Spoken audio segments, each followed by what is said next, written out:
अस्सलाम वालेकुम। हाँ जी दोस्तों, क्या हाल है। तो आज हम आपके साथ एक फ्लावरिंग प्लांट के बारे में बात करेंगे जिसका नाम है जरबरा प्लांट। ये सारा साल चलने वाला पौधा है। तो इसको गर्मियों सर्दियों में सारा साल फ्लावरिंग होती रहती है। तो एक खूबसूरत नज़र आने वाला ये फ्लावरिंग प्लांट है। तो चलें इसके बारे में वीडियो शुरू करते हैं।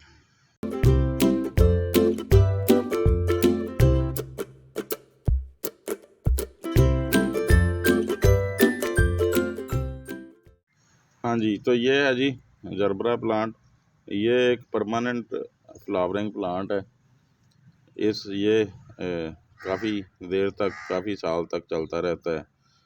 ये नहीं कि एक सीजनल प्लांट की तरह के फूल दिए और ख़त्म हो गया। इसलिए क्योंकि ये काफ़ी सालों तक चलता रहता है, इसलिए मुझे ये वाला फ्लावरिंग प्लांट इसकी इस खूबी की वजह से बड़ा पसंद है।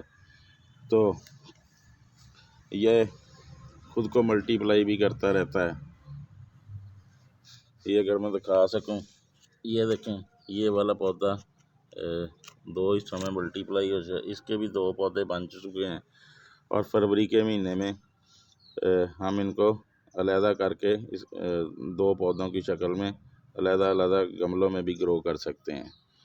तो इस तरह ये इसकी दो खूबियाँ हैं कि ये एक परमानेंट प्लांट है और दूसरा अपने आप को मल्टीप्लाई करता रहता है।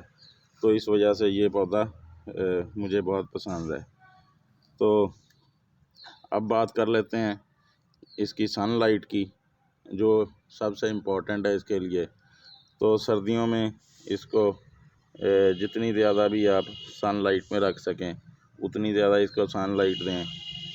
और क्योंकि सनलाइट की कमी की वजह से ये एक डिज़ीज़ का शिकार होता है। उसका बाद में बात डिज़ीज़ में की बाद में बात करते हैं। तो इसको 4-5 घंटे 6 घंटे जितनी भी फुल सनलाइट है उसमें रखें। हाँ, लेकिन ये इसको सनलाइट, गर्मियों की सनलाइट इसको पसंद नहीं है। गर्मियों में आपने इसको ऐसी जगह रखना है जिधर बहुत कम धूप आती हो और डायरेक्ट सनलाइट इसके ऊपर ना पड़ती हो। क्योंकि डायरेक्ट सनलाइट से इसके पत्ते जो हैं वो बड़े नाजुक होते हैं और वो जल जाते हैं और ज़्यादा सनलाइट इसको ख़राब कर देती है। तो इसलिए गर्मियों में इसकी सबसे ज़्यादा केयर यही है कि इसको आप बहुत कम सनलाइट बल्कि शेडी एरिया में रखें, तो ये बड़ा अच्छा ग्रो करता रहता है। तो नर्सरी से जब आप इसको लेके आते हैं तो ये अमूमन छोटे 6 इंच या 5 इंच के पॉट में होता है। तो इसको मल्टीप्लाई करने के लिए ज़रा थोड़े खुले पॉट की ज़रूरत होती है। ये मेरे जो प्लांट हैं ये 10 इंच के पॉट में लगे हुए हैं। ऊपर से काफ़ी इनको खुली स्पेस मिली हुई है। तो इसी वजह से ये 2 महीने पहले मैंने लगाए थे और ये मल्टीप्लाई होना शुरू हो गए हैं। तो इसके लिए आपको थोड़े खुले पॉट की ज़रूरत होती है ताकि आपके पौधे मल्टीप्लाई कर सकें और 1 से 2, 2 से 3 और ज़्यादा से ज़्यादा पौधे आपके बन जाएं। तो इसलिए अगर आपका जरबरा प्लांट किसी छोटे पॉट में लगा हुआ है तो उसको कम से कम 10 इंच का पॉट, ऐसा पॉट इसके लिए बहुत मुनासिब और फिजिबल है। इतने साइज़ के पॉट में ये बड़ा अच्छा ग्रो करता है। और इसके लिए सबसे अच्छा पॉट भी जब आप सेलेक्ट करें तो इसको मिट्टी के पॉट में लगाएं। उसकी वजह यह है कि ये ज़्यादा पानी की वजह से ख़राब होता है और प्लास्टिक के पॉट में इसका ज़्यादा चांस होता है ख़राब होने का। तो इसलिए आप इसके लिए मिट्टी का 10 इंच या 12 इंच का पॉट सेलेक्ट करें और उसमें इसको लगाएं। तो अब बात कर लेते हैं इसकी साइल की कि इसको कैसी साइल में लगाना है। तो इसके लिए बहुत अच्छी वेल ड्रेन साइल आप तैयार करें, जिसमें 40% तक आप बल मिट्टी ले लें, 20% उसमें सैंड ऐड करें या 20% कोकोपीट ले लें, और 40% तक अगर आप इसकी वर्मी कंपोज इस्तेमाल करेंगे तो ये पौधा बहुत अच्छा ग्रो करेगा। मैंने इसके लिए ऐसी साइल तैयार की है। वैसे इसके लिए आप कोकोपीट की जगह 40% गला सड़ा लेकिन अच्छा डीकम्पोज हुआ गाय का गोबर भी इस्तेमाल कर सकते हैं, जिसे काऊ डंग कहते हैं। तो ऐसी साइल तैयार करने से वो बड़ी अच्छी वेल ड्रेन साइल तैयार हो जाएगी, जो इसकी ग्रोथ के लिए बहुत ठीक साइल होगी और उसमें ये बहुत अच्छा ग्रो करेगा। तो अब बात कर लेते हैं इसकी फर्टिलाइज़र की। तो अगर आप ऐसी साइल तैयार करेंगे तो इसको बहुत जल्द 3-4 महीने तक तो इसको लगाने के बाद किसी ऐसा फर्टिलाइज़र की ज़रूरत नहीं होगी।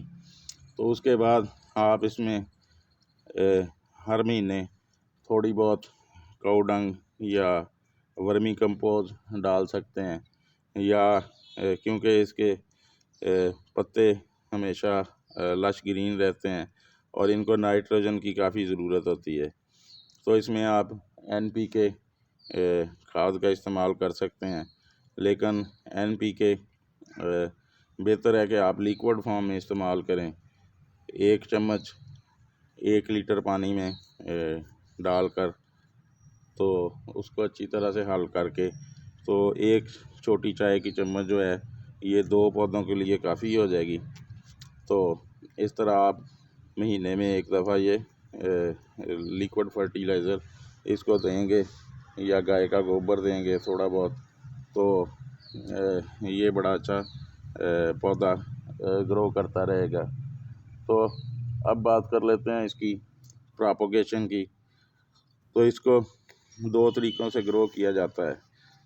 एक तो ये सीड के ज़रिए ग्रो करता है, जैसे ये इसका फूल निकला था तो वो अब सूख गया है। इसको कलेक्ट करके अगर हम रख लें और फरवरी के महीने में इसको किसी कोकोपीट वगैरह में या नरम मिट्टी में ग्रो करें तो उससे ये पौधा तैयार हो जाएगा। तो दूसरा, ये पौधे खुद ही आपको मल्टीप्लाई करते रहते हैं। आप फरवरी के महीने में मौसम बहार में इनको रीपॉट करें और साथ ही इनको अलहदा करके, क्योंकि ये देखें ये जैसे 2 पौधे बन चुके हैं, तो जब इनको हम रीपॉट करेंगे तो इनको अलहदा करके अलहदा पॉट में ग्रो करेंगे तो ये बड़ी अच्छी तरह से एक अलहदा पौधा बन जाएगा। तो इसको बड़े खूबसूरत फूल निकलते हैं। इनका साइज़ इतना काफ़ी इसकी डंडी का साइड काफ़ी लंबा भी हो जाता है और बाद का इसे किसी स्टिक वगैरह का सहारा भी देना पड़ता है। तो अब बात करते हैं इसकी डिज़ीज़ की।